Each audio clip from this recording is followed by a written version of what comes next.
Now, the US President Donald Trump warns his country will, quote, take very strong action against Iran if protests continue. Thousands of anti-government demonstrations and demonstrators have died since demonstrations began. Some people are now able to call people outside of the country. Although an ongoing internet blackout remains in place, the US and the UK have both started to move troops out of the region's bases as Iran threatens retribution over any possible US strikes. Donald Trump has warned of very strong action if Iran continues to execute demonstrators. His comments follow the arrest of 26-year-old Irfan Soltani, whose capital punishment was due to be carried out today. If they hang him, you're going to see some things that I don't know what where you come from and what your thought process is, but you'll perhaps be very happy. What do you mean by that? We will take very strong action. If they do such a thing, we will take very strong action. We don't want to see what's happening in Iran happen. And, you know, if they want to have protests, that's one thing. When they start killing thousands of people, and now you're telling me about hanging, we'll see how that works out for them.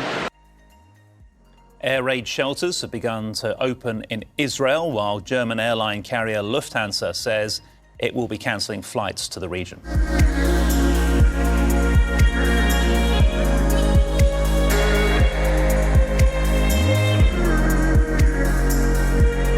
Top story, the US is pulling military personnel from an airbase in Qatar as tensions escalate in nearby Iran. President Donald Trump warning he'll take very strong action against Iran if its regime continues violence against protesters.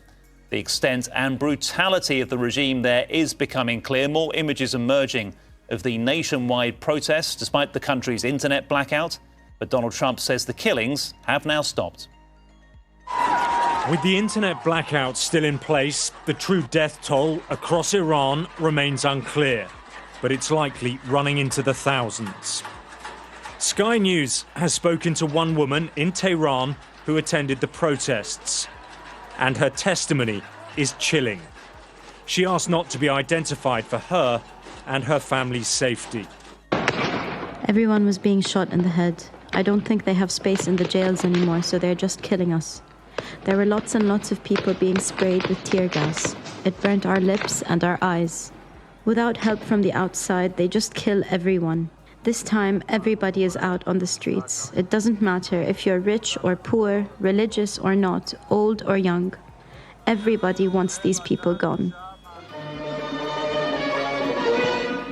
It is still very hard to understand what is happening inside Iran, but the regime is trying to seize control of the narrative, pushing back with images and messages designed to project strength and unity.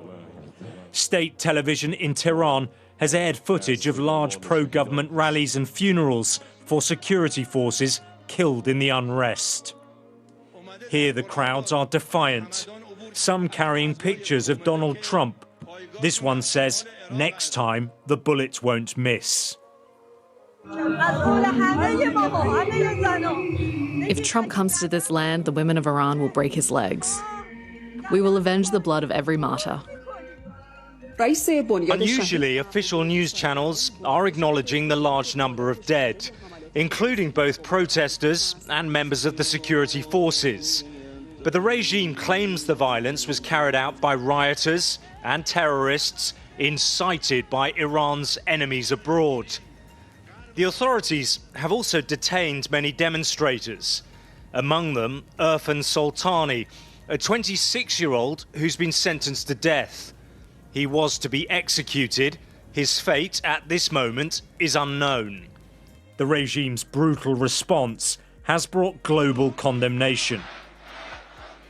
US personnel are pulling out of the Al Udeid military base in Qatar as Iran has vowed revenge for any attacks. Donald Trump had warned the regime that killing protesters was a red line. We've been told that the killing in Iran is stopping, and it's stopped, and it's stopping. And there's no plan for executions or executions.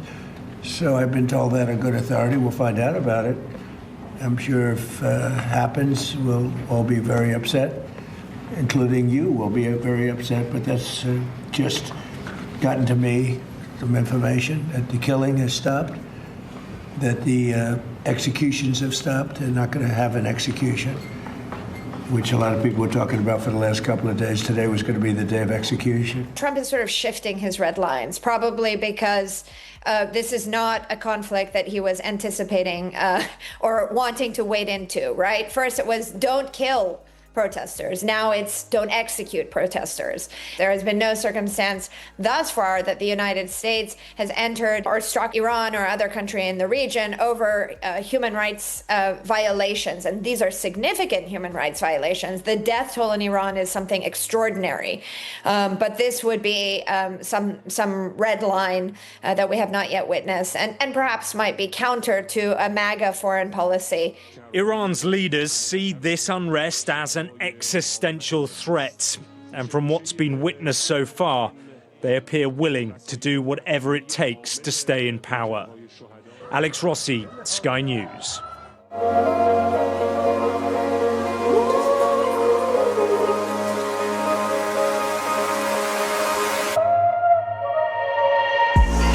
Breaking news on Iran. Incredible uncertainty as to what is going to unfold there. The US and UK moving troops out of bases near Iran as speculation grows of a potential US attack.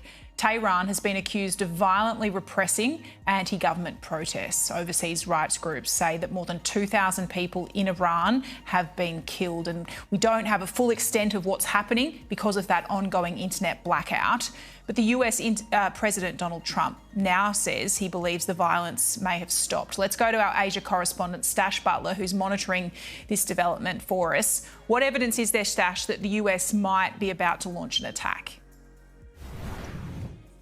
Well, I think the biggest evidence, at the very least, that there's severe international concern about a potential attack is the closure by Iran of its airspace to most civilian traffic, except that's been authorized by Iran. Several Western countries, including the US, the UK, Italy, Poland, among others, have asked asked their citizens to leave Iran urgently. We also know that the US has reportedly closed its embassy in Tehran, and the UK has also asked travelers to limit travel to Israel. There's also been a notice by the US to limit travel to the Al Udeid airbase in Qatar, which is the airbase that has been reportedly evacuated, at least to some extent, by some US and UK personnel. Those are the signs that there is certainly the risk of some action. Iran had promised retaliation against US bases in the region if it were attacked. Donald Trump, though, seeming to have softened his tone about the ongoing protests and accusations of killings in Iran earlier today. We've been told that the killing in Iran is stopping, and it's stopped, and it's stopping. And there's no plan for executions or executions. Does this mean military action is now off the table against Iran? No, we're going to watch it and see what the process is, but we were given a very good statement by people that are aware of what's going on. Now, while Iran and the world waits for what the US might do next, reports emerging from Iran about the ongoing protests, which have passed their 18th day now, remain limited, as you said, because of the internet blackout that's in place. You mentioned a human rights group that's been monitoring protests. They say 2,600 people have been verified as killed, although they say on the 18th day no unrest was recorded, but they're unsure whether or not that's because of a lack of information or because the unrest has in fact stopped. Now, Iran's foreign minister says that the death toll has been exaggerated, but acknowledged hundreds of people killed. Iran and Tehran are blaming what they say are Western-backed terrorists, while Iranian judicial authorities stress the need for a strong response. These individuals who have beheaded people or burned people in the streets. We must act quickly if we want to do anything. Even if we do the exact same thing, but in a couple of months, it will not have the same impact. If we do the same in 2 or 3 months, it will not be as effective.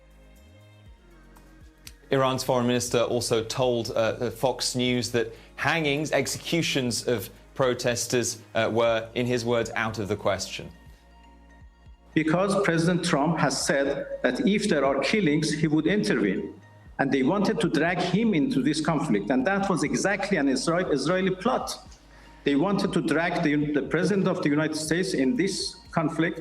So they started to increase the number of deaths by killing ordinary people, by killing police officers. And Stash, give us a sense of how countries outside the West are reacting to reports of a possible strike on Iran.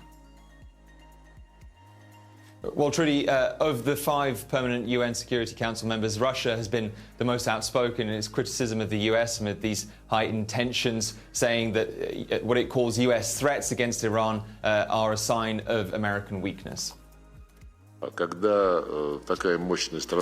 When such a powerful country like the US acts by these dirtier methods, it means only one thing. The US's competitive position is steadily worsening.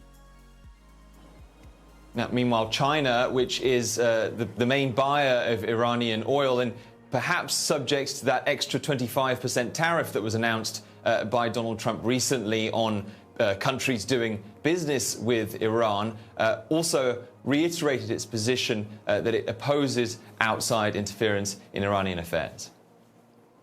We support and hope that the Iranian government and people can overcome the current difficulties and maintain national stability. At the same time, we oppose external forces interfering in a country's internal affairs and do not approve of the use or threat of force in international relations. Now, Iranian state TV continues to broadcast funerals of security personnel and protesters in Tehran and elsewhere. They insist that the country is under control, that the protests have stopped. Iran's foreign minister says authorities may announce a death toll from the unrest in the coming hours, but information, as we said, remains limited because of that ongoing internet blackout, Trudy. Stash Butler with the latest there. Thank you.